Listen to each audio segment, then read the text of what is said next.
नमस्कार दोस्तों। आज का जो वीडियो का टॉपिक है वो है different type of inverter technology. आज के इस वीडियो में हम लोग डिस्कस करेंगे कि स्ट्रिंग टाइप इन्वर्टर्स क्या होते हैं, माइक्रो इन्वर्टर्स क्या होते हैं और ऑप्टिमाइजेशन इन्वर्टर्स क्या होते हैं। एक्चुअली ये एक हमारा इंटरनल वीडियो है जो हमने क्लाइंट को प्रेजेंटेशन के तौर पे दिया था। हम लोग आपके साथ ये वीडियो इसलिए शेयर कर रहे हैं ताकि हम लोग आपको बता सके कि कौन सा इन्वर्टर आपके लिए बेटर है, कौन सा इन्वर्टर यूज करते हुए आप मैक्सिमम रिटर्न्स ले सकते हैं। तो आज मैं उम्मीद करता हूं कि इस वीडियो के बाद हम लोग ये बहुत हद तक क्लियर कर पाएंगे कि कौन सा इन्वर्टर टेक्नोलॉजी बेटर है आपके लिए और किस इन्वर्टर टेक्नोलॉजी के थ्रू आप बेटर रिटर्न्स ले सकते हैं। फ्रेंड्स, मैं हूं करण चोपड़ा और प्लीज मेरे साथ बने रहिए इस पूरी जर्नी में। आज हम लोग इंडस्ट्री के पर्सपेक्टिव से जानेंगे कि कौन से इन्वर्टर टेक्नोलॉजी आपके इंडस्ट्री के लिए बेस्ट है। अभी आप जो देख रहे हैं ये normal solar grid tied system या ऑन ग्रिड सिस्टम की एक डायग्राम है। इसमें दो मेन कंपोनेंट्स हैं, एक है सोलार पैनल और दूसरा है on grid inverter. Solar panel और ऑन ग्रिड इन्वर्टर। पैनल्स का पिछले वीडियो में या पिछले हमारे डिस्कशन में हमने क्लियर कर लिया था कि पैनल्स के टाइप्स कैसे कैसे होते हैं, और आज हम लोग ऑन ग्रिड इन्वर्टर्स के तरफ देखेंगे। वैसे बहुत सारे कंपोनेंट्स होते हैं सोलार सिस्टम में, पर मेजरली अगर हम लोग ये दो कंपोनेंट्स फिक्स कर ले, सोलार पैनल और ऑन ग्रिड इन्वर्टर, तो काफी हद तक हमारा सोलर सिस्टम सॉर्टेड रहेगा। ऑन ग्रिड इन्वर्टर या इन्वर्टर का पूरे सिस्टम में काम यह है कि ये डीसी इलेक्ट्रिसिटी को एसी इलेक्ट्रिसिटी में कन्वर्ट करेगा। सोलर पैनल का जैसे हमें पता है कि काम है जनरेशन करना, इलेक्ट्रिसिटी को जनरेट करना, वैसे ही इन्वर्टर का काम है हमारा इलेक्ट्रिसिटी को मैनेज करना, डीसी से एसी कन्वर्ट करना, कैसे कन्वर्ट करना, किस वोल्टेजेस और करंट्स पे कन्वर्ट करना, ये सारा मैनेज करने का काम जो है वो इन्वर्टर का है। तो एक तरह से देखा जाए तो सोलार पैनल हमारे पूरे सिस्टम का हार्ट है, तो वहीं पे सोलार इन्वर्टर हमारे सिस्टम का ब्रेन है। ब्रेन की जो फंक्शनैलिटी बॉडी के लिए है, सेम वही फंक्शनैलिटी हमारी इन्वर्टर की सोलार सिस्टम में है। Different type of losses in solar system. देखिए, जो भी सोलार एनर्जी या सनरेज हमारे सोलार पैनल पे आती है, सोलार पैनल कुछ सनरेज को इलेक्ट्रिसिटी में कन्वर्ट करता है। जो कन्वर्टेड इलेक्ट्रिसिटी है वो हमें 100% नहीं मिलती है। जो हमारी इलेक्ट्रिसिटी बनी है, सोलार पैनल ने जो इलेक्ट्रिसिटी बनाई है और जो इलेक्ट्रिसिटी हम लोग यूज कर रहे हैं, इसके बीच में बहुत बड़ा गैप है। ये जो गैप है वो है लॉसेस की वजह से। अगर हम लोग लॉसेस देखना चाहें तो आपके सामने मैंने काफी सारे लॉसेस नोट करके रखे हैं। इसके अलावा भी बहुत सारे लॉसेस होते हैं सोलार सिस्टम में। इसमें से कुछ अगर इंपॉर्टेंट लॉसेस देखा जाए तो मॉड्यूल क्वालिटी लॉस है, मॉड्यूल अरे मिसमैच लॉस है, ओमिक लॉस है, और बाकी सारे इन्वर्टर के लॉसेस हैं। ये लॉसेस को इंपॉर्टेंट मैं इसलिए कह रहा हूं क्योंकि ये लॉसेस को कम करना ये हमारे हाथ में है। बाकी जो लॉसेस है, जैसे पैनल की इफिशिएंसी का लॉस है, वो एनीवेज हम लोग उसको कोई मॉनिटर नहीं कर सकते या हम लोग उसको कोई चेंजेस नहीं कर सकते। एक बार आपने कोई पैनल फिक्स कर लिया तो उसके जो इनबिल्ट लॉसेस है वो आपके लिए लागू हो चुके हैं। तो ये जो कुछ लॉसेस है जो पैनल के स्ट्रिंग रिलेटेड या पैनल के कनेक्शन रिलेटेड है या इन्वर्टर के फंक्शंस रिलेटेड है, इन लॉसेस को हम लोग कम ज्यादा कर सकते हैं। और जब ये लॉसेस हम लोग कम ज्यादा करेंगे तभी हमारा जनरेशन मैक्सिमम हो पाएगा। Over the period of time अगर एक्सपीरियंस से हम लोग देखें तो इस तरह के लॉसेस नॉर्मली सोलर सिस्टम में होते हैं। लगभग ये 13-14 लॉसेस मेन है जो सोलर सिस्टम में होते हैं। सबसे पहला लॉस है सॉइलिंग लॉस। सॉइलिंग लॉस का मतलब है कि जो धूल मिट्टी सोलर पैनल के ऊपर आती है। अब हम लोग क्योंकि जिनिंग ऑयल मिल इस सेगमेंट के लिए देख रहे हैं, हमारे जो सेगमेंट है, हमारी जो टाइप ऑफ इंडस्ट्री है, इसमें एक बहुत बड़ी समस्या है फ्लाई की, या जो कॉटन की डस्ट रहती है वो बहुत सारे पैनल्स के ऊपर आती है। तो पहला लॉस है सॉइलिंग का। बहुत से लोग ये मानते हैं कि सोलर पैनल इलेक्ट्रिसिटी बनाता है, जबकि ये पूरा स्टेटमेंट सही नहीं है। साफ सोलर पैनल इलेक्ट्रिसिटी बनाता है। जब तक हमारा पैनल साफ नहीं हो वो प्रॉपर इलेक्ट्रिसिटी बना नहीं पाएगा। दूसरी तरह का लॉस है शेडिंग का लॉस। ये बहुत ही कॉमन लॉस है। अगर आपके पैनल के ऊपर शैडो है तो आपका पैनल बिजली कम बनाएगा। ये बहुत ही समझी सी बात है। स्नो वाला जो लॉस है वो हमारे एरिया में स्पेसिफिकली नहीं होता है क्योंकि हमारे यहाँ स्नोफॉल नहीं होता है। एक लॉस है जो 4th नंबर का लॉस यहाँ पे दिख रहा है, वो है पैनल मिसमैच लॉस। अब क्या होता है कि हम लोग मल्टीपल पैनल्स जब लगाते हैं तो इन पैनल्स के बीच में इंटरनल मिसमैचेस होते हैं। ऐसा नहीं होता है कि हर पैनल आइडेंटिकल है, भले ही वो एक इंडस्ट्री में एक पॉइंट ऑफ टाइम पर ही बना हो, पर हर पैनल में लगने वाले सेल्स में कुछ ना कुछ डिफरेंसेस हैं। तो पैनल मिसमैच लॉसेस भी एक तरह का लॉस है। लॉसेस के सामने टेक्स्ट बॉक्स में आप जो फिगर देख रहे हैं वो परसेंटेज है। जैसे सॉइलिंग का जो परसेंटेज है वो 2% है, शेडिंग की वजह से एवरेजली 3% का लॉसेस होता है, पैनल मिसमैच की वजह से लगभग 2% का लॉसेस होता है, वायरिंग्स में भी 2% के आसपास का हम लोग इलेक्ट्रिसिटी लूज कर देते हैं। वायरिंग में भी मेजरली डीसी साइड की जो वायरिंग होती है, जो हमारे पैनल से इन्वर्टर तक कनेक्शन करने वाली जो वायरिंग है, उसमें मेजरली हमारे लॉसेस ज्यादा होते हैं। फिर कनेक्शंस लॉसेस है, लाइट इंड्यूस डिग्रेडेशन है जिसको हम लोग एलआईडी इफेक्ट बोलते हैं। जैसे एलआईडी इफेक्ट है वैसे पीआईडी इफेक्ट्स भी होते हैं। फिर नेम प्लेट रेटिंग है, एज है, अवेलेबिलिटी है, ऐसे कई सारे लॉसेस सोलर सिस्टम में होते हैं। हम लोग जो अगर मेजर लॉसेस की बात करें या मेजर लॉस जिसे हम लोग कंट्रोल कर सकते हैं या मिनिमाइज कर सकते हैं, वो 4 रहेंगे। एक रहेगा सॉइलिंग लॉस, फिर रहेगा पैनल मिसमैच लॉस, फिर रहेगा शेडिंग लॉस और फिर आखिरी में रहेगा वायरिंग लॉस। इन्वर्टर की अगर हम लोग बात करते हैं, सोलर ग्रिड टाइड इन्वर्टर, ऐसा इन्वर्टर जिसमें बैटरी का कोई रोल नहीं है, ये डायरेक्ट ऑनलाइन इन्वर्टर है। इसके अगर हम लोग टाइप्स देखते हैं तो सबसे पहला टाइप ऑफ इन्वर्टर रहता है string type inverter, second type रहता है माइक्रो इन्वर्टर, थर्ड टाइप रहता है ऑप्टिमाइजेशन इन्वर्टर। स्ट्रिंग इन्वर्टर जो है वो फर्दर 2 कैटेगरी में हम लोग उसको बांट सकते हैं। स्ट्रिंग इन्वर्टर एक होता है सेंट्रलाइज्ड इन्वर्टर और एक होता है डिसेंट्रलाइज्ड इन्वर्टर। अब सेंट्रलाइज्ड इन्वर्टर क्या होता है? अगर हम लोग मेगावाट प्रोजेक्ट्स की बात करते हैं, जहां पे हम लोग 5 मेगावाट 10 मेगावाट ऐसे बड़े प्लांट्स लगाते हैं, वहां पे मेजरली हमें कॉस्ट कटिंग हमारा एक इंटेंशन होता है, तो वहां पे हम लोग सेंट्रलाइज्ड इन्वर्टर का यूज करते हैं। इसका मतलब ये होता है कि 1000 पैनल 2000 पैनल के लिए एक हम लोग सिंगल इन्वर्टर यूज करते हैं, उसके कहते हैं सेंट्रलाइज्ड इन्वर्टर। अभी हम लोग rooftop self consumption solar power plant के बारे में बात कर रहे हैं, तो सेंट्रलाइज्ड इन्वर्टर हमारा आज का सब्जेक्ट नहीं रहेगा। तो हमारे लिए डिसेंट्रलाइज्ड सोलर इन्वर्टर एक है, सेकंड ऑप्शन है हमारे पास माइक्रो इन्वर्टर्स, थर्ड ऑप्शन है हमारे पास ऑप्टिमाइजेशन इन्वर्टर। हर इन्वर्टर में काफी सारे मैन्युफैक्चरर्स है, कुछ मैन्युफैक्चरर्स बेटर है दूसरे मैन्युफैक्चरर से, वो भी अभी हम लोग आगे थोड़ा सा देखेंगे। तो सबसे पहला है स्ट्रिंग इन्वर्टर। अब आपके सामने जो इन्वर्टर का इमेज आप देख रहे हैं, उसमें अगर आप देखोगे तो उसमें 2 छोटे छोटे बॉक्सेस बने रहे और उस बॉक्सेस के ऊपर लिखा हुआ है एमपीपीटी। एमपीपीटी का जो फुल फॉर्म है वो है maximum power point transfer. MPPT एक एल्गोरिथम है, ये मेक श्योर करता है कि किसी भी गिवन पॉइंट ऑफ टाइम पर इन्वर्टर ये मेक श्योर करेगा कि सोलर से आने वाली बिजली का हम लोग वोल्टेज और करंट का ऐसा एडजस्टमेंट करें कि हमको मैक्सिमम बिजली हम लोग ड्रॉ कर सके। ये एमपीपीटी टेक्नोलॉजी हर स्ट्रिंग टाइप इन्वर्टर में बहुत ज्यादा इंपॉर्टेंट है।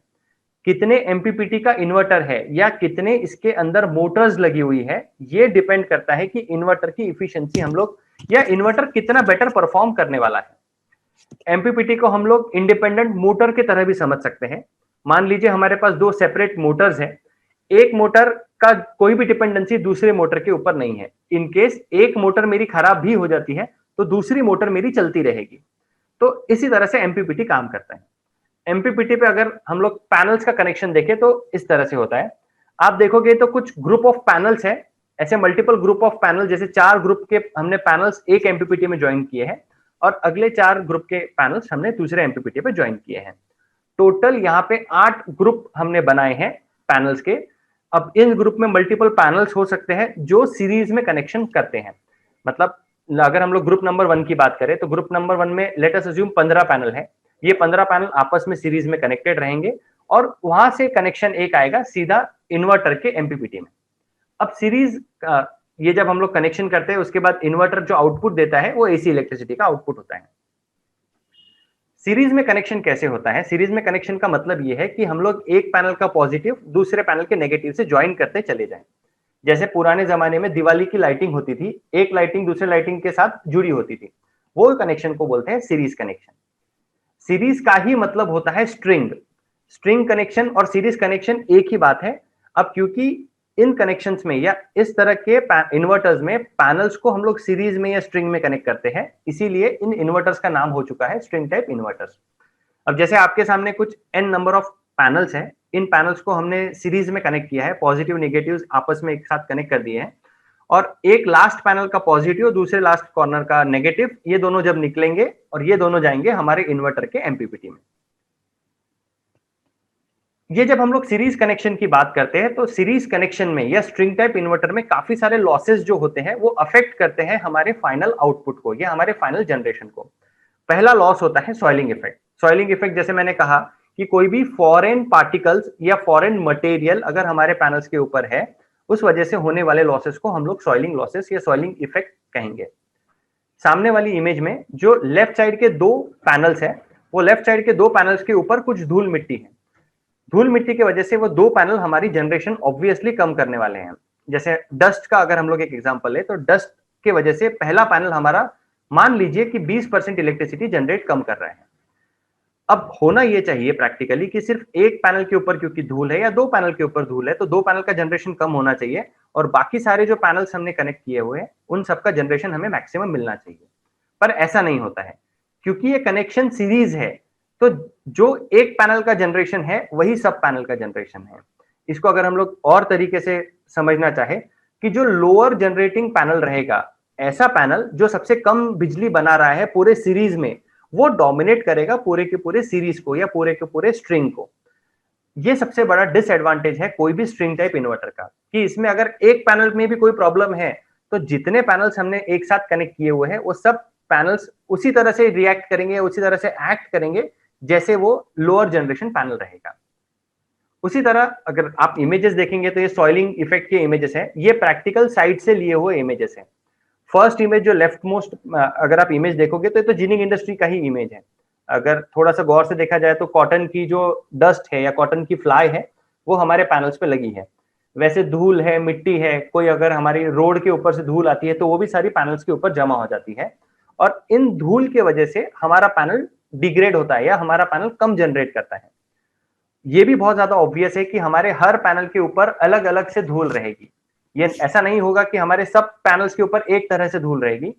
जो पैनल कॉर्नर में है या अगर हम लोग टिन शेड की बात कर रहे हैं तो जो कॉर्नर के पैनल्स है वो ज्यादा गंदे रहेंगे, जो सेंटर के पैनल्स है वो कम गंदे रहेंगे। पर क्योंकि कनेक्शन हमारा सीरीज है या हम लोग स्ट्रिंग टाइप इन्वर्टर की बात कर रहे हैं, तो जो कम जनरेशन वाला पैनल है वो पूरे सिस्टम को डोमिनेट कर देगा। दूसरा एक लॉस होता है बर्ड ड्रॉपिंग का। बर्ड ड्रॉपिंग एक काफी ज्यादा बड़ी समस्या है और जब हम लोग पैनल्स लगाते हैं छत के ऊपर तो बर्ड ड्रॉपिंग नॉर्मली होती है। बर्ड ड्रॉपिंग भी अनइवन होती है और इसकी वजह से भी हमारा जनरेशन काफी ज्यादा अफेक्ट कर जाता है। ये एक शेडिंग का एग्जांपल आपके सामने रखा हुआ है। मान लीजिए किसी एक पैनल के ऊपर शैडो आ रही है। शैडो किसी भी चीज की हो सकती है, चाहे वो चिमनी की हो सकती है, हम लोग काफी इंडस्ट्रीज में एग्जॉस्ट लगाते हैं उसकी शैडो हो सकती है, कोई इंटरनेट का हमारा पाइप खड़ा है उसकी शैडो हो सकती है। काफी इंडस्ट्रीज में हम लोग लाइटनिंग अरेस्टर्स लगाते हैं तो लाइटनिंग अरेस्टर की शैडो भी पैनल के ऊपर आती है। बाजू की बिल्डिंग की शैडो, कोई बड़ा सा पेड़ हो गया उसकी शैडो, या हो सकता है 5 साल बाद कोई नया पेड़ उग जाए उसकी शैडो हमारे पैनल्स पे आने लग जाए। ये सारे भी ये जो इफेक्ट्स है वो हमें कंसीडर करने हैं वाइल डिजाइनिंग और while selecting any kind of inverter. Shadow में जैसे आप देख रहे हैं कि एक पैनल का जनरेशन 50% कम हो गया, तो जितने सीरीज में मेरे पैनल्स कनेक्टेड है सारे पैनल्स का जनरेशन 50% इक्वली कम हो चुका है। ये शेडिंग की वजह से या शैडो के वजह से जो होने वाले लॉसेस हैं, ये किस तरह से शैडो अफेक्ट करती है ये दिखाया हुआ है। फर्स्ट इमेज में आप देख रहे हैं कि एक पोल है, छोटा सा पोल जो लगभग 6 पैनल के ऊपर अपनी परछाई दे रहा है। अब सिर्फ 6 पैनल का जनरेशन यहाँ पे अफेक्ट नहीं हो रहा है, ये 6 पैनल से जितने भी मल्टीपल पैनल्स कनेक्टेड है सीरीज में, सबका जनरेशन उतना ही इक्वली कम हो जाएगा। पैनल मिसमैच और वायरिंग लॉस भी एक बहुत बड़ा लॉसेस होता है। पैनल मिसमैच का मतलब यह है, देखिए कोई भी पैनल जब हम लोग लेते हैं तो मिनिमम 25 ईयर्स की वारंटी आती है। 25 ईयर्स की जो वारंटी आती है वो जनरेशन की वारंटी है, मतलब इतने साल के बाद इतना इलेक्ट्रिसिटी हमारा पैनल बनाता रहेगा, इस चीज की वारंटी कोई भी मैन्युफैक्चरर देता है। मान लीजिए किसी पॉइंट ऑफ टाइम पे मेरा कोई एक पैनल ऐसा है जो मैन्युफैक्चरिंग डिफेक्ट की वजह से 4% इलेक्ट्रिसिटी कम जनरेट कर पा रहा है as compared to other panels. उस कंडीशन में क्या होगा कि जो 4% कम जनरेशन वाला पैनल है वो मेरे सारे पैनल्स को डोमिनेट करेगा और मेरे सारे पैनल्स का जो जनरेशन है वो 4% से ड्रॉ कर लेगा या 4% से नीचे लेकर आ जाएगा। तो पैनल मिसमैच की भी एक बहुत बड़ी समस्या होती है कोई भी सोलर सिस्टम में। एक प्रॉब्लम है वायरिंग लॉसेस। अब वायरिंग लॉसेस देखा जाए तो हम लोग इसको कम इस तरह से कर सकते हैं, अगर हम लोग वायर्स कम यूज करें सोलर सिस्टम में, या हम लोग ऐसा कोई अरेंजमेंट करें जिसमें हमारे मल्टीपल पैनल्स आपस में कनेक्टेड हो और end of the day wires कम लगे, कम वायर्स हमारे इन्वर्टर में आए, तो जो वायर अगर हम लोग कम यूज करेंगे तो उसमें होने वाले लॉसेस भी अल्टीमेटली कम हो जाएंगे। इसके अलावा भी बहुत सारे लॉसेस होते हैं सोलर सिस्टम में या स्पेसिफिकली स्ट्रिंग टाइप इन्वर्टर में बहुत सारे अदर इश्यूज भी है। जैसे एक इशू है सेल्फ डिग्रेडेशन का, बहुत सी बार पैनल अपने आप में सेल्फ डिग्रेड हो जाता है और वो पूरे सिस्टम को अफेक्ट करता है। फॉल्ट फाइंडिंग एक बहुत बड़ा इशू होता है स्ट्रिंग टाइप इन्वर्टर में। अब मान लीजिए हमने मल्टीपल पैनल्स लगाए हैं, एक 100 किलोवाट का सिस्टम है तो नॉर्मली उसमें 300 पैनल लगते हैं। अब वो 300 पैनल में से कौन से पैनल में प्रॉब्लम है, ये फॉल्ट फाइंडिंग भी अपने आप में बहुत बड़ा चैलेंज है।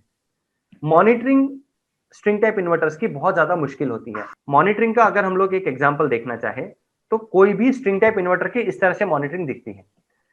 आपके सामने जो भी ग्राफ दिख रहे हैं जिसमें 3 अलग अलग कलर के लाइंस है आपके सामने, तो ये 3 अलग अलग कलर के लाइंस एक्चुअली 3 अलग अलग इन्वर्टर्स का जनरेशन है। आप अगर देखोगे तो 2 इन्वर्टर या तीनों भी इन्वर्टर का जनरेशन एक पॉइंट ऑफ टाइम पे अलग अलग होता है। अलग अलग जनरेशन है ये तो हम लोग देख पा रहे हैं, पर उसका एग्जैक्ट रीजन क्या है कि मेरा एक्स मतलब 1 नंबर का इन्वर्टर ज्यादा जनरेट क्यों कर रहा है, 2 नंबर का क्यों कम कर रहा है, ये फाइंड आउट करना स्ट्रिंग टाइप इन्वर्टर में बहुत ज्यादा मुश्किल है। तो स्ट्रिंग टाइप इन्वर्टर के जो हमने लॉसेस देखे वो है soiling loss, shadow effect, panel mismatch, self degradation, shadows, उसके बाद वायरिंग लॉसेस, ऐसे काफी सारे लॉसेस, उसमें एक और मॉनिटरिंग भी ऐड हो जाएगा। तो ऐसे सारे लॉसेस एड अप होते हैं जब हम लोग स्ट्रिंग टाइप इन्वर्टर टेक्नोलॉजी में जाते हैं। आज भी स्ट्रिंग टाइप इन्वर्टर टेक्नोलॉजी बहुत ज्यादा यूज होती है। रीजन बीइंग कि स्ट्रिंग टाइप इन्वर्टर टेक्नोलॉजी बहुत ही कॉस्ट इफेक्टिव टेक्नोलॉजी है और इंडिया एक कॉस्ट ड्रिवन मार्केट है। तो हमारे लिए ना, हम लोग जब भी सोलार की बात करते हैं या इन्वेस्टमेंट की कभी भी बात करते हैं तो हमारे बैक ऑफ द माइंड एक ब्याज का कॉन्सेप्ट हमेशा रहता है कि आज एक्स अमाउंट डाला तो उसका ब्याज इतना लगने वाला है, रिटर्न इतना आएगा। ब्याज का कॉन्सेप्ट तो हमेशा हमारे साथ होना ही चाहिए, पर हमको ये भी देखना है कि कौन सी टेक्नोलॉजी से हमको ज्यादा रिटर्न्स मिलेंगे। सिर्फ पैसा इनिशियल नहीं देखना है, हमको ईयर ऑन ईयर रिटर्न्स भी देखना है। इन टाइप के इन्वर्टर में, स्ट्रिंग टाइप इन्वर्टर में कोई भी आर्टिफिशियल इंटेलिजेंस नहीं है। मतलब यहाँ पे हमें खुद को कैलकुलेट करना पड़ेगा कि मेरा जनरेशन कम क्यों हो रहा है और मेरे कौन से पैनल से जनरेशन कम निकल रहा है, ये सीरीज के कौन से पैनल में मेजरली प्रॉब्लम है, ये हमें हमको खुद करना पड़ता है। कुछ रिनाउंड ब्रांड्स अगर हम लोग देखते हैं स्ट्रिंग टाइप इन्वर्टर के, तो सबसे पहले इंडियन ब्रांड्स की तरफ आ जाते हैं। हैवेल्स, वारी, पॉलीकैप, के सोलार, ऐसे काफी सारे इंडियन ब्रांड्स आज अवेलेबल है मार्केट में। अदर ब्रांड्स जिन्हें हम लोग इंटरनेशनल ब्रांड्स कहते हैं, उसमें एसएमए है, डेल्टा है, फ्रोनियस है, कैको है। ये फर्स्ट लाइन ऑफ इन्वर्टर्स जो है ये जर्मन बेस्ड इन्वर्टर्स है। एसएमए बहुत ज्यादा रिनाउंड इन्वर्टर है या बहुत पुराना इन्वर्टर है, पुरानी टेक्नोलॉजी है और लगभग 15-20 साल से ये मार्केट में सर्व कर रहा है। उसके अलावा अगर आप सेकंड और थर्ड लाइन देखते हैं जिसमें है GoodWe inverter, ग्रोवॉट inverter, Sungro, so far, Solex, हुआई, के स्टार, ये सारे जो इन्वर्टर्स हैं ये चाइनीज इन्वर्टर है। ये प्योरली चाइना में ही मैन्युफैक्चर होते हैं और हमें वहीं से इंपोर्ट करना पड़ता है। अब जो हमने प्रॉब्लम्स देखे हैं स्ट्रिंग टाइप इन्वर्टर के कि इसमें बहुत सारे लॉसेस हैं या एक पैनल का जो जनरेशन लॉस है वो मल्टीपल पैनल्स में मिटिगेट या मल्टीपल पैनल्स में ट्रांसफर हो जाता है। तो इसके लिए एक टेक्नोलॉजी आई थी जिसका नाम था माइक्रो इन्वर्टर्स। माइक्रो इन्वर्टर क्या होता है कि एक बड़े साइज के इन्वर्टर को हमको एक मिनिएचर इन्वर्टर में कन्वर्ट करना है। ये इन्वर्टर हम लोग अब हर पैनल के पीछे लगा देंगे। हर पैनल के पीछे इन्वर्टर लगने से एडवांटेज ये होगा कि हर पैनल अपना सेपरेट जनरेशन करेगा। मान लीजिए कोई एक पैनल जनरेट 50% कम कर रहा है तो उससे बाकी के पैनल्स अफेक्टेड नहीं होंगे क्योंकि हर पैनल अपनी आप में अलग से बिजली जनरेट कर रहा है। ये जो माइक्रो इन्वर्टर है उसमें जो सबसे रेप्यूटेड ब्रांड है वो है एनफेज। एनफेज एक यूएस बेस्ड कंपनी है जो काफी समय से माइक्रो इन्वर्टर्स को प्रमोट कर रही है और माइक्रो इन्वर्टर्स जो एनफेज बनाता है वो काफी हद तक अच्छे इन्वर्टर्स भी माने जाते हैं। Micro inverter versus string inverter का अगर हम लोग कंपैरिजन करना चाहें तो स्ट्रिंग इन्वर्टर में जैसे मैंने लॉसेस या शॉर्टफॉल्स बताए थे कि कोई भी एक पैनल के ऊपर, आपके सामने जैसे है कि एक पैनल के ऊपर कुछ पत्ते गिरे हैं पेड़ के, उस वजह से मेरा एक पैनल का जनरेशन 50% कम है और जितने सीरीज में कनेक्टेड पैनल है सबका जनरेशन 50% कम हो चुका है। वही माइक्रो इन्वर्टर में क्या हुआ कि एक पैनल का जनरेशन अगर 50% कम है तो सिर्फ उसी पैनल का जनरेशन अफेक्टेड रहेगा, बाकी पैनल्स मेरे मैक्सिमम जनरेशन कर पाएंगे। कोई भी इन्वर्टर इन जनरेशन को बढ़ा नहीं सकता है। कोई भी इन्वर्टर का काम यह है कि जनरेशन को ऑप्टिमाइज करे ताकि ओवरऑल जनरेशन या क्यूमुलेटिव जनरेशन हमें मैक्सिमम मिले। तो इस एजेंडा में माइक्रो इन्वर्टर बहुत ज्यादा सक्सेसफुल है क्योंकि इसमें हर पैनल का जनरेशन हमें सेपरेट मिलने वाला है। हर इन्वर्टर टेक्नोलॉजी के कुछ एडवांटेजेस है, डिसएडवांटेजेस है, तो सेम लागू है हमारे एनफेज इन्वर्टर्स के लिए भी। एनफेज इन्वर्टर के अगर हम लोग एडवांटेजेस देखते हैं तो सबसे पहला एडवांटेज है कि इंडिविजुअल पैनल लेवल जनरेशन हमें मिलने वाला है। हर पैनल का जनरेशन सेपरेट है, तो जितने लॉसेस हमने डिस्कस किए वो काफी हद तक कम हो जाते हैं एनफेज इन्वर्टर या माइक्रो इन्वर्टर यूज करने से। एक हमें एडवांटेज ये और मिल जाता है क्योंकि हमने हर पैनल के पीछे इन्वर्टर लगा दिया है, तो हमें हर पैनल का जनरेशन सेपरेटली दिखने वाला है, चाहे हम लोग मोबाइल पे जनरेशन देखें यूजिंग ऐप या हम लोग वेब बेस्ड कोई जनरेशन देखना चाहे, तो हमें हर पैनल का जनरेशन सेपरेटली इन टेक्नोलॉजीज में मिलने वाला है। डिसएडवांटेज माइक्रो इन्वर्टर्स के ये है कि ये बहुत ज्यादा कॉस्टली टेक्नोलॉजी है। अब आपने हर पैनल के पीछे इतने सारे मल्टीपल इन्वर्टर्स लगा दिए तो ऑब्वियसली इसकी कॉस्ट बहुत ज्यादा एस्केलेट हो गई है। तो काफी सिचुएशंस ऐसी होती है जब ये एक्स्ट्रा कॉस्ट हम लोग जस्टिफाई नहीं कर पाते हैं, और एक इसका थोड़ा सा परफॉर्मेंस लो हो जाता है क्योंकि हर पैनल के पीछे आपको डीसी से एसी कन्वर्जन अब करते चलना है। माइक्रो इन्वर्टर्स लगभग 95-95.5% इफिशिएंट होते हैं, जबकि स्ट्रिंग टाइप इन्वर्टर ऑलमोस्ट 98% तक इफिशिएंट होते हैं। इसका मतलब यह है कि हर समय माइक्रो इन्वर्टर 5% का इफिशिएंसी लॉस तो करने वाला है। सोलार एज एक ऑप्टिमाइजेशन टेक्नोलॉजी है। देखिए, हमने अभी स्ट्रिंग टाइप इन्वर्टर्स देखा है, हमने अभी माइक्रो इन्वर्टर्स देखा है। इन दोनों के अच्छे फीचर्स मिलाकर जो टेक्नोलॉजी सामने आई है वो है ऑप्टिमाइजेशन टेक्नोलॉजी। ऑप्टिमाइजेशन टेक्नोलॉजी बनी ही इसलिए है क्योंकि दोनों भी टेक्नोलॉजी जो हमने डिस्कस की उसमें कहीं ना कहीं शॉर्टफॉल्स थे। सोलार एज टेक्नोलॉजी या ऑप्टिमाइजेशन टेक्नोलॉजीज में क्या होता है कि हम लोग पैनल्स के पीछे ऑप्टिमाइजर्स लगाते हैं। हम लोग हर पैनल के पीछे इन्वर्टर नहीं लगा रहे हैं, यहाँ पे हमने एक दूसरा सर्किट बनाया है या दूसरा सर्किट यूज किया है जिसका नाम है ऑप्टिमाइजर। अब ऑप्टिमाइजर जो है ये है डीसी टू डीसी कन्वर्टर, मतलब ये डीसी को एसी में कन्वर्ट नहीं कर रहा है, डीसी इलेक्ट्रिसिटी ले रहा है पैनल से और उस डीसी को ही ऐसा मैनिपुलेट कर रहा है ताकि हर ऑप्टिमाइजर से आउटपुट जो है वो लगभग सेम वोल्टेजेस पे आ जाए। तो ये DC to DC converter box होता है। वैसे ही हम लोग इस ऑप्टिमाइजेशन टेक्नोलॉजी में इन्वर्टर भी यूज करते हैं। इन्वर्टर का काम है जो डीसी इलेक्ट्रिसिटी ऑप्टिमाइजर से आ रही है उसे एसी में कन्वर्ट करना। और ये जो सीरीज कनेक्शन होता है, जैसे हमने नॉर्मली स्ट्रिंग इन्वर्टर में देखा था कि पैनल्स डायरेक्टली सीरीज में कनेक्टेड होते हैं, ऑप्टिमाइजेशन टेक्नोलॉजी में हमारे ऑप्टिमाइजर्स को हम लोग सीरीज में कनेक्ट करते हैं। मतलब ऑप्टिमाइजर्स आपस में कम्युनिकेट करेंगे, यहां पर पैनल आपस में कम्युनिकेट नहीं करने वाले हैं। तो एक तरह से देखा जाए तो सोलार एज टेक्नोलॉजी जो ग्रिड टाइड स्ट्रिंग इन्वर्टर है और माइक्रो इन्वर्टर है, उन दोनों के बीच में एक फीचर वाइज रिच इन्वर्टर हो जाता है। ये एक इंडस्ट्रियल सॉल्यूशन का इमेज आपके सामने है। सोलार एज जब हम लोग इंडस्ट्रीज में यूज करते हैं तो मेजरली हम लोग दो पैनल के पीछे एक ऑप्टिमाइजर लगाते हैं। इससे ये होता है कि दो पैनल के पीछे एक ऑप्टिमाइजर लगाने से ऑप्टिमाइजर का बेसिक कॉस्ट आपका हाफ हो गया। जैसे अगर हमारे 400 पैनल कहीं साइड पे लगे हैं तो हमें ऑप्टिमाइजर 200 ही यूज करने हैं, तो 200 ऑप्टिमाइजर का कॉस्ट हमने सीधा सीधा सेव कर लिया। और फिर हम लोग एक इन्वर्टर लगाते हैं। ये इन्वर्टर भी लगभग कॉस्टिंग वाइज स्ट्रिंग इन्वर्टर जितना ही कॉस्ट करता है, या स्ट्रिंग इन्वर्टर से थोड़ा सा कॉस्ट इफेक्टिव होता है ये इन्वर्टर। ये इन्वर्टर क्या करेगा कि जो ऑप्टिमाइजर से बिजली आ रही है उसको डीसी से एसी कन्वर्ट करेगा और उस एसी इलेक्ट्रिसिटी को हम लोग अपनी इंडस्ट्री में यूज कर पाएंगे।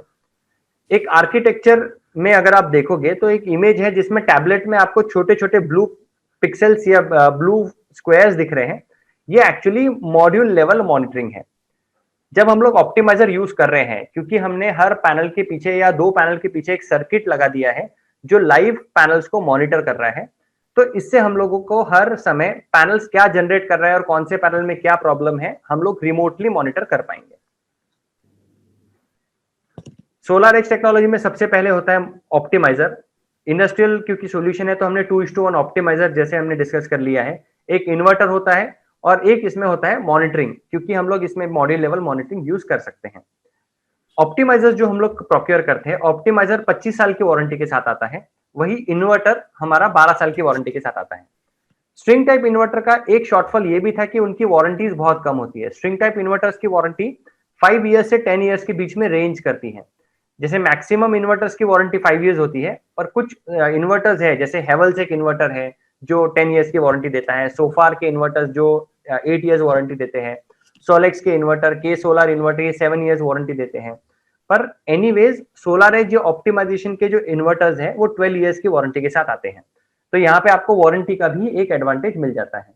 प्लस आपको free life time monitoring portal मिलता है जिससे आप अपने पूरे सिस्टम का या पूरे इंडस्ट्रियल सोलर सॉल्यूशन का जनरेशन आप हमेशा लाइव देख पाएंगे। सोलर एज टेक्नोलॉजी एक्चुअली एक ब्रिज है जो स्ट्रिंग टाइप इन्वर्टर और माइक्रो इन्वर्टर के बीच का है। मतलब दोनों भी वर्ल्ड्स का जो बेस्ट है वो आप एक्सट्रैक्ट करते हो और उसके बाद बनती है आपकी ऑप्टिमाइजेशन टेक्नोलॉजी। ऑप्टिमाइजेशन टेक्नोलॉजी में जो सबसे अच्छा नाम या सबसे रेप्यूटेड नाम है वो है सोलार एज। सोलार एज एक इजराइल कंपनी है। ये मेड इन इजराइल इन्वर्टर्स होते हैं। हालांकि इसका मैन्युफैक्चरिंग इजराइल में नहीं होता है, मैन्युफैक्चरिंग ये कहीं और थर्ड पार्टी से करवाते हैं, पर टेक्नोलॉजी वाइज ये कंप्लीट इजराइल टेक्नोलॉजी है, वहीं से मॉनिटर्ड होती है और वहीं पे टेक्नोलॉजिकल डेवलपमेंट भी इन सोलार एज इन्वर्टर्स का होता है। एडवांटेजेस ऑफ ऑप्टिमाइजेशन टेक्नोलॉजी अगर हम लोग देखना चाहें तो सबसे पहला एडवांटेज है कि लो सॉइलिंग इफेक्ट। लो सॉइलिंग इफेक्ट ऑब्वियस है क्योंकि हमें हर पैनल की जनरेशन सेपरेटली मिल रहे हैं ऑप्टिमाइजेशन टेक्नोलॉजी में भी। लो पैनल मिसमैच भी इसका एक एडवांटेज रहेगा। लो डीसी वायरिंग लॉसेस भी इसमें एक एडवांटेज है। लो डीसी वायरिंग लॉसेस इसमें एडवांटेज इसलिए है क्योंकि सोलार एज ऑप्टिमाइजेशन टेक्नोलॉजी में हम लोग बहुत ज्यादा पैनल, लगभग 40 से 50 पैनल एक एक सीरीज में हम लोग लगा सकते हैं, क्योंकि यहाँ पे ऑप्टिमाइजर कम्युनिकेट करने वाला है और एक ऑप्टिमाइजर के ऊपर 2 पैनल है। तो जहां पे नॉर्मल इन्वर्टर में या स्ट्रिंग इन्वर्टर में सिर्फ 20 से 22 पैनल्स एक सीरीज में लगते थे, सोलार एज टेक्नोलॉजी में या ऑप्टिमाइजेशन टेक्नोलॉजी में हम लोग लगभग 40 या 50 पैनल एक साथ कनेक्ट कर सकते हैं। इस वजह से हमारे जो डीसी के वायर्स हैं वो कम हो जाते हैं। डीसी के वायर्स कम हो जाते हैं, इसीलिए डीसी का वायरिंग लॉसेस भी कम हो जाता है। सेल्फ डिग्रेडेशन जो पैनल्स का एक लॉस होता है वो भी काफी हद तक कम हो जाता है जब हम लोग सोलार एज टेक्नोलॉजी को यूज करते हैं। हमें पैनल लेवल मॉनिटरिंग भी मिल जाती है क्योंकि हर पैनल या हर 2 पैनल के पीछे हमने ऑप्टिमाइजर लगा रखा है, तो वहां से हमको हर पैनल के बारे में जानकारी लाइव मिलती रहेगी।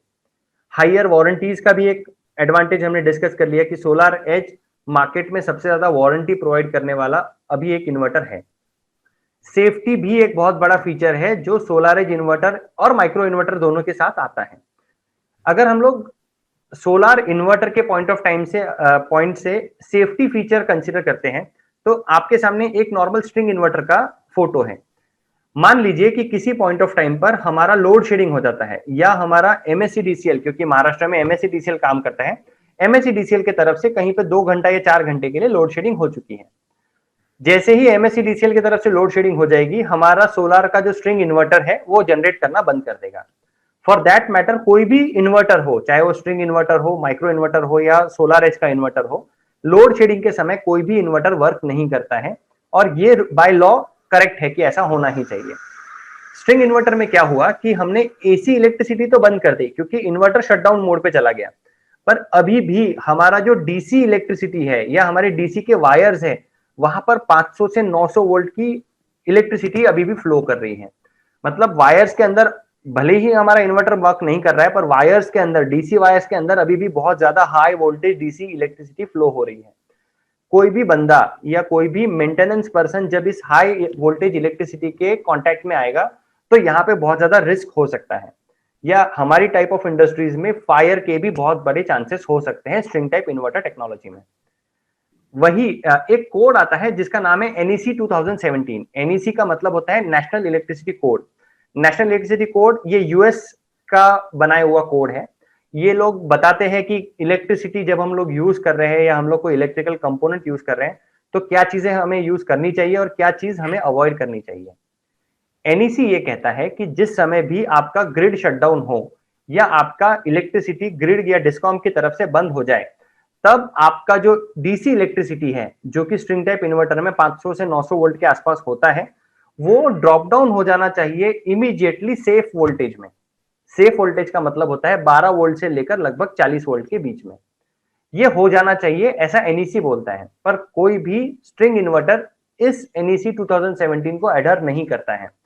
वही अगर हम लोग बात करते हैं सोलार एज ऑप्टिमाइजेशन इन्वर्टर की, तो अगर इस ऑप्टिमाइजेशन इन्वर्टर के सिनारियो में भी हम लोग अगर लोड शेडिंग हो जाती है, कहीं पे शटडाउन हमारा हो जाता है डिस्कॉम के एंड से, तब पूरे डीसी करंट जो भी होता है या पैनल से जो हमारी इलेक्ट्रिसिटी आती है ऑटोमेटिकली एक सेफ वोल्टेज के अंदर आ जाती है जो कि 12 वोल्ट से 30 वोल्ट के बीच में रेंज करता है। अब ये इतना सेफ डीसी वोल्ट है कि हम लोग इसको डायरेक्टली होल्ड भी कर सकते हैं। तो NEC 2017 के जो सेफ्टी नॉर्म्स है वो भी बाय डिफॉल्ट हमारे ऑप्टिमाइजेशन टेक्नोलॉजी में या सोलार एज टेक्नोलॉजी में आ जाते हैं। अगर हम लोग लाइव डीसी आर्किंग भी एक बहुत बड़ी समस्या है कि मान लीजिए हमारी एसी साइड तो सप्लाई बंद हो गई, अब कोई इलेक्ट्रिशियन या कोई हमारा इंजीनियर सोलर सिस्टम टेस्ट करने गया है और वहां पे अगर हम लोग 2 फेज वायर कहीं पे गलती से टच हो जाते हैं या ऐसा कोई सिचुएशन हो जाता है कि अंदर इंटरनल शॉर्ट सर्किट हो जाए, उस समय बहुत बड़ा एक एक्सप्लोजन या बहुत बड़ा आर्किंग होने के भी चांसेस होते हैं in case of string type inverter. और ये समस्या लगभग नेग्लिजिबल है in case of optimisation inverter. इसीलिए सोलर एज ऑप्टिमाइजेशन इन्वर्टर एक बहुत ही सेफ टाइप ऑफ इन्वर्टर भी माना जाता है।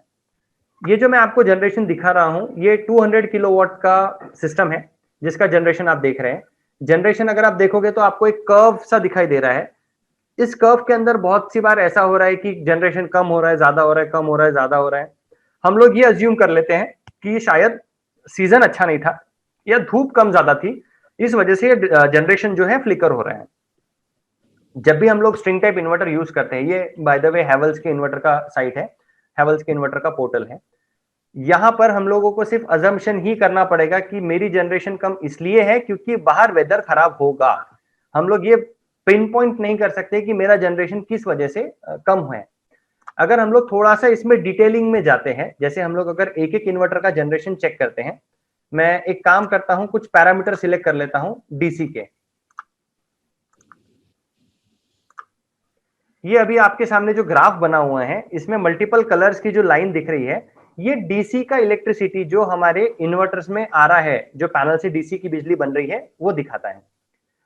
दोनों भी लाइंस अगर आप देखोगे, नीली लाइन और रेड लाइन, इन दोनों के बीच में डिफरेंसेस है, इन दोनों के बीच में वोल्टेजेस में भी डिफरेंस है। और नीली लाइन अगर आप देखोगे कि तो आगे चल के कोई पॉइंट ऑफ टाइम पे डाउन हो रही है और फिर अप हो रही है, जबकि रेड लाइन उतनी ज्यादा डाउन अप नहीं हो रही है। कोई भी स्ट्रिंग टाइप इन्वर्टर में हमें अब इससे लॉजिक लगाना है कि हमारे कौन से पैनल में प्रॉब्लम हुआ होगा या कौन से सेट ऑफ पैनल में प्रॉब्लम चल रहा होगा, और अब हमको फिजिकली वहां जाना है और उन पैनल्स को चेक करना है। तो अपने आप में ये बहुत ज्यादा पेनफुल है। हमारा मानना यह है कि कोई भी जब हम लोग टेक्नोलॉजी में जाते हैं तो टेक्नोलॉजी ने हमारी लाइफ सिंप्लीफाई करनी चाहिए, ना कि कॉम्प्लिकेटेड कर देनी चाहिए। स्ट्रिंग इन्वर्टर हमारी लाइफ कॉम्प्लिकेटेड कर रहा है। उसी की जगह अगर हम लोग सोलर एज की कोई साइट देखते हैं, ये सोलर एज की एक जीनिंग की ही साइट है जिसका नाम है केके कॉटेक्स। यहाँ पे 150 किलोवाट का सोल्यूशन लगा हुआ है। डैशबोर्ड अगर हम लोग देखते हैं या हम लोग फ्रंट पेज देखते हैं तो हमें लगभग उसी तरह के ग्राफ्स कुछ दिखाई देते हैं। ये हमारा डेली जनरेशन का यहाँ पे नीचे कुछ ग्राफ दिख रहा है। 1 तारीख से आज की 18 तारीख है, तो 18 दिन में रोज कितना जनरेशन हुआ है। यहाँ पे हमने थोड़ा सा एडवांस्ड सिस्टम भी लगाया है, तो हम लोग ये भी देख पा रहे हैं कि कितनी बिजली आपने एमएससीबी को दी है और कितनी बिजली एमएससीबी से ली है, ताकि डेली बेसिस पे भी हमें प्लस माइनस करके ये पता चल सके कि हम लोग किस पोजीशन पे खड़े हैं। सोलारिस टेक्नोलॉजी का सबसे बड़ा एडवांटेज है ये लेआउट्स। जब हम लोग लेआउट्स पे क्लिक करते हैं तो अब आपको दिखते हैं पैनल लेवल मॉनिटरिंग। हर पैनल का जनरेशन अब आपको दिखाई देता है। नॉर्मल डेज में जब आप सिर्फ एक बार इस ग्राफ को देख लोगे और आपको दिख जाएगा कि सारे पैनल नीले हैं, इसका मतलब मेरे सारे पैनल वर्क कर रहे हैं। थोड़ा सा अगर हम लोग गौर से देखते हैं, मैं अभी जूम इन कर रहा हूं इसको, तो जूम करने के बाद देखोगे तो ये दो पैनल्स जिसके ऊपर अभी हमने कर्सर को क्लिक किया है, ये दो पैनल स्पेसिफिकली कम जनरेट कर रहे हैं एज कंपेयर टू बाकी के पैनल्स। पर ये दोनों का जो जनरेशन कम हो रहा है उसकी वजह से मेरे आजू बाजू के कोई भी पैनल अफेक्ट नहीं कर रहे हैं। मेरे सारे पैनल्स प्रॉपरली जनरेट कर पा रहे हैं। ये पैनल का जनरेशन कम क्योंकि इसी के पीछे लाइटनिंग अरेस्टर लगा हुआ है। लाइटनिंग अरेस्टर की वजह से इस दो पैनल का जनरेशन बहुत सी बार ऐसा होता है कम होता है। पर मल्टीपल जो 150 किलोवाट की साइट है, लगभग 450 से ऊपर पैनल्स है, वहां पे सिर्फ दो पैनल का जनरेशन कम होना कोई मायने नहीं रखता है। वहीं अगर ये स्ट्रिंग टाइप इन्वर्टर होता तो ये दो पैनल मल्टीपल पैनल्स का जनरेशन नीचे खींच लाता और वहां पे हमें बहुत ज्यादा दिक्कत होने वाली होती। ये सबसे बड़ा एडवांटेज है हमारे सोलर एज ऑप्टिमाइजेशन टेक्नोलॉजी का कि हम हर पैनल को इंडिविजुअली देख सकते हैं। अगर हम बाकी पैनल्स भी देखेंगे तो हर पैनल जो साइड बाय साइड भी है उनके जनरेशन में डिफरेंसेस हैं। जैसे ये वाला पैनल जो अभी एक्टिवेटेड है, यहाँ 1.4 किलोवाट आवर, मतलब इन पैनल ने आज 1.4 यूनिट बनाया है, जबकि इसके बाजू वाले पैनल ने 1.46 यूनिट्स बनाए हैं।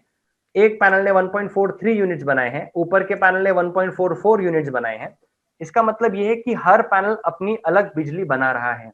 ऐसा नहीं है कि हर पैनल सेम बिजली बनाएगा, क्योंकि हर पैनल का मैन्युफैक्चरिंग में कुछ ना कुछ प्रॉब्लम है। हर पैनल के ऊपर धूल मिट्टी अलग है, हर पैनल इन्वर्टर के से थोड़ा सा दूर है या कोई पैनल्स पास है। ये सब फैक्टर्स की वजह से हर पैनल की बिजली अलग अलग निकलेगी। सोलर एज है, इसीलिए हमें हर पैनल की बिजली अलग अलग मिल पा रही है।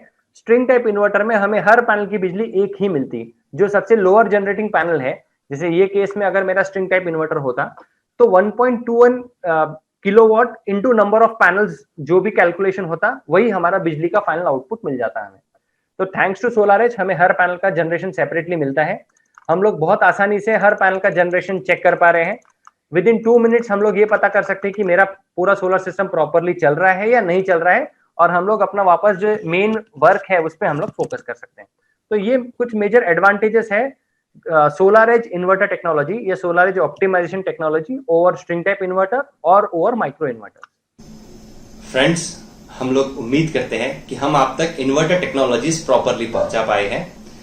अगर इसमें कोई भी मिस्टेक आपको जान पड़े या अगर आप चाहते हो कि किसी एक स्पेसिफिक टेक्नोलॉजी के ऊपर हम लोग सेपरेटली वीडियो बनाएं, तो प्लीज आप हमें कमेंट करके बताइए। अगर इस वीडियो के थ्रू आपको कोई भी तरह की हेल्प हुई हो या आपका नॉलेज बढ़ा हो, तो हम चाहेंगे कि आप हमारे इस वीडियो को लाइक करें, आप हमारे इस चैनल को सब्सक्राइब करें, ताकि ऐसे ही वंडरफुल और टेक्नोलॉजी रिलेटेड वीडियोस हम आप तक पहुंचाते रहें। Thank you.